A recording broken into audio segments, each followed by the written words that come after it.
d'un nouvel ordre mondial. De un nuevo orden mundial. A new world order. A new world order. De un nuevo orden internacional. A new world order. A new world order. Et je peux vous dire une troisième chose.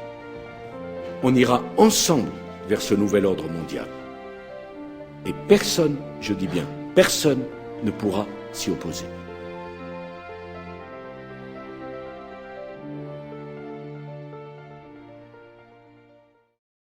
En géopolitique, on appelle ordre mondial un état d'équilibre dans les relations internationales accepté au minimum implicitement par les grandes puissances. Le traité de Westphalie en 1648, le congrès de Vienne en 1815 et le traité de Versailles en 1919 étaient tous les trois fondateurs d'un nouvel ordre mondial. En revanche, rien de tel en 1945 du fait de la guerre froide. À l'époque récente, contrairement à une idée très répandue, ce n'est pas George Bush le père qui le premier a réactualisé le concept de nouvel ordre mondial, mais Richard Nixon. To build a new world order in which nations and peoples with different systems and different values can live together in peace. En 1972, alors que tout semblait indiquer que la guerre froide se solderait par un match nul, Nixon propose aux Soviétiques un accord de désarmement et aux Chinois l'ouverture de relations diplomatiques avec Pékin. Son message était un peu plus clair: cessons de nous faire la guerre, faisons du business. On peut appeler cela la version 1.0 du nouvel ordre mondial, celle d'un ordre bipolaire. Moins de 20 ans plus tard, l'effondrement du bloc soviétique offre l'occasion au premier président de la dynastie des Bush d'évoquer à son tour un nouvel ordre mondial. C'était en 1990 et, ça ne s'invente pas, un 11 septembre. Cette fois-ci, il s'agit d'un ordre unipolaire, dominé sans partage par les États-Unis, derrière le masque du multilatéralisme, les fameux G7. La France ne le sait pas, mais nous sommes en guerre avec l'Amérique. Oui, une guerre permanente, une guerre vitale, une guerre économique, une guerre sans mort. Apparemment. Oui, ils sont très durs, les Américains. Ils sont voraces, ils veulent un pouvoir sans partage sur le monde. C'est une guerre inconnue, une guerre permanente, sans mort apparemment, et pourtant une guerre à mort. Mais ce tour de passe-passe ne trompe plus personne lorsque son fils, George W. Bush, engage les États-Unis dans la guerre contre Saddam Hussein sans l'accord de l'ONU.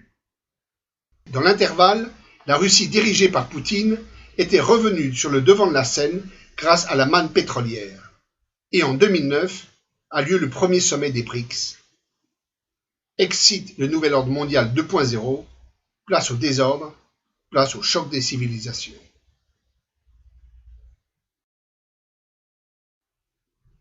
La fin du XXe siècle avait été le théâtre de la troisième révolution industrielle, celle de l'informatique et des télécommunications. La mondialisation connaît alors une accélération foudroyante, et avec les inégalités. Tandis que les indices boursiers battent record sur record, les finances publiques semblent entraînées dans une spirale de déficit sans fin. La crise de 2008 aurait pu donner lieu à une remise des compteurs à zéro salutaire. Trop tard. Les multinationales ont pris le pouvoir et les banques sont renflouées grâce à un transfert massif de la dette bancaire privée vers l'État. Les contribuables paieront. Avec l'arrivée de Barack Obama, la vieille utopie universaliste des loges maçonniques trouve son champion. La remise du prix Nobel de la paix est comme une cérémonie d'adoubement. Et pour ces progressistes majoritairement européens, une gouvernance mondiale est la condition sine qua non du futur nouvel ordre mondial. Le nouvel ordre mondial, c'est autour des propositions de l'Europe qu'il se construira. Trop sur deux sans doute, ils ne prêtent pas attention au rôle essentiel que commence à jouer Internet dans la diffusion de l'information. Les années 2010 seront celles du réveil des peuples et en 2016, le Brexit et l'élection de Donald Trump, coup sur coup, font l'effet d'une douche froide.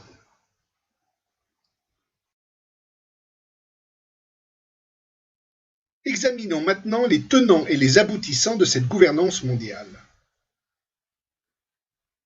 Une gouvernance mondiale impliquerait, selon ses promoteurs, en 1. Un transfert de souveraineté des États-nations au bénéfice d'acteurs privés.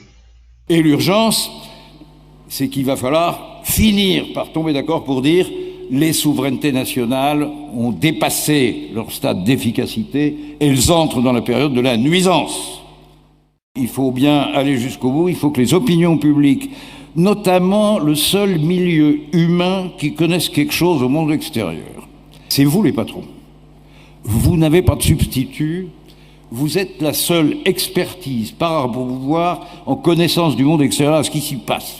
En 2, la dissolution des identités nationales dans une humanité métissée.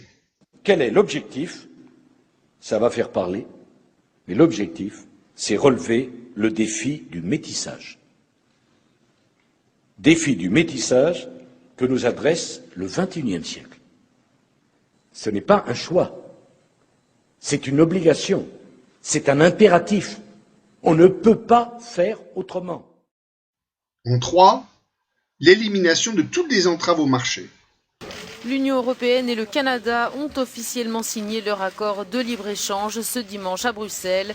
Le CETA, qui supprimera 99% des droits de douane entre l'Union européenne et Ottawa, entrera en application provisoire et partielle une fois ratifié par le Parlement européen et celui du Canada dans les prochains mois. Enfin, une monnaie unique entièrement dématérialisée.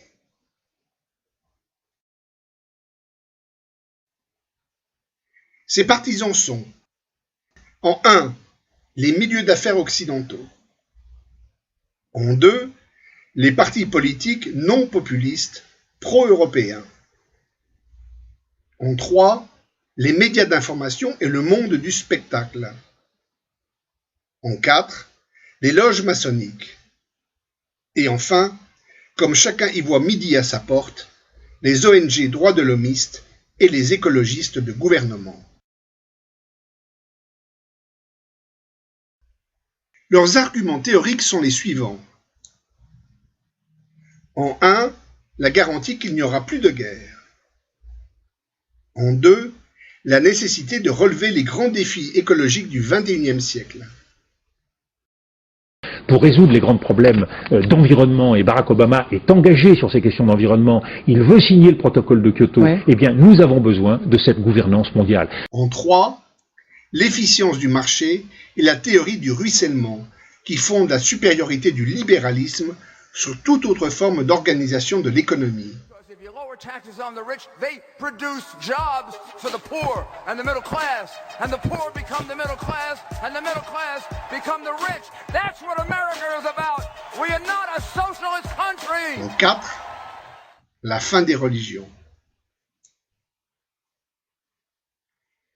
Les adversaires de cette gouvernance mondiale sont, en 1, l'Amérique de Trump, la Russie, la Chine, le Japon, la plupart des pays en voie de développement, les États européens anciennement sous l'emprise soviétique, les États traditionnellement neutres tels que l'Islande, la Norvège ou la Suisse, les États musulmans. En 2, les partis politiques dits populistes, eurosceptiques et russophiles. En 3, les milieux conservateurs catholiques. En 4, les écologistes de terrain. Leurs arguments contre sont divers et variés. En 1, plus de guerres conventionnelles certes, mais des guerres civiles et le terrorisme. And I think by any measure, the EU's common asylum policy, albeit given rocket boosters by Chancellor Merkel, has been a dramatic failure. Not only will millions continue to come, few of whom of course would qualify as genuine refugees, but it's become an open invitation to terrorism. En 2, les grands gagnants en seraient les multinationales et les perdants, le contribuable lambda. Ces accords et projets d'accords de libre-échange réduisent-ils à l'évidence nos libertés ? Je ne sais pas si elles réduisent nos libertés, mais en tous les cas, elles donnent plus de liberté aux multinationales, c'est clair. Hein. Elles permettent aux multinationales d'avoir recours à des tribunaux qui sont supranationaux, hein, où on peut traîner des États quand ils font des réglementations qui n'arrangent pas les multinationales. Et puis surtout, elles permettent aux représentants de multinationales qui sont derrière ces négociateurs de faire en sorte qu'il y ait une harmonisation des normes qui arrange tout le monde. Et souvent, c'est un libellé vers le bas des réglementations. En 3, en matière d'environnement, ce sont les initiatives locales qui s'avèrent les plus efficaces.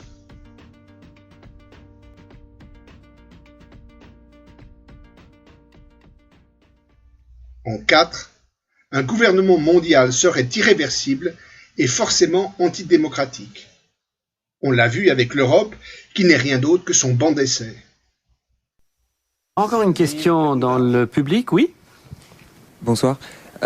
Pardonnez ma question pessimiste, mais elle est aussi pragmatique. Vous avez parlé à plusieurs reprises des progrès que représenterait l'entrée en vigueur du traité de Lisbonne, mais que se passe-t-il si les Irlandais disent à nouveau non ?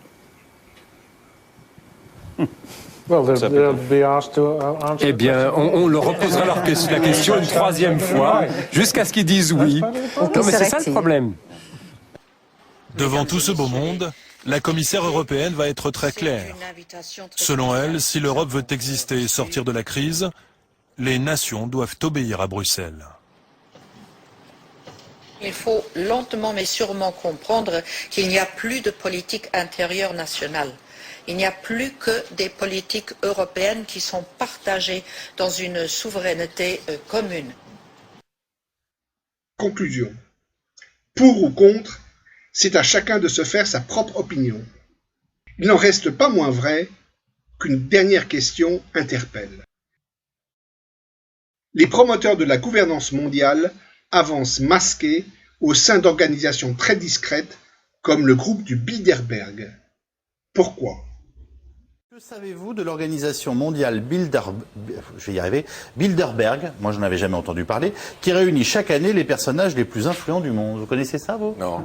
Bon, ben voilà.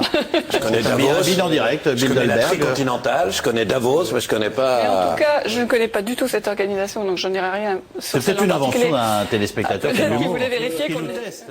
Torquay, station balnéaire de 60 000 habitants, sera pendant 3 jours la capitale officieuse du monde occidental.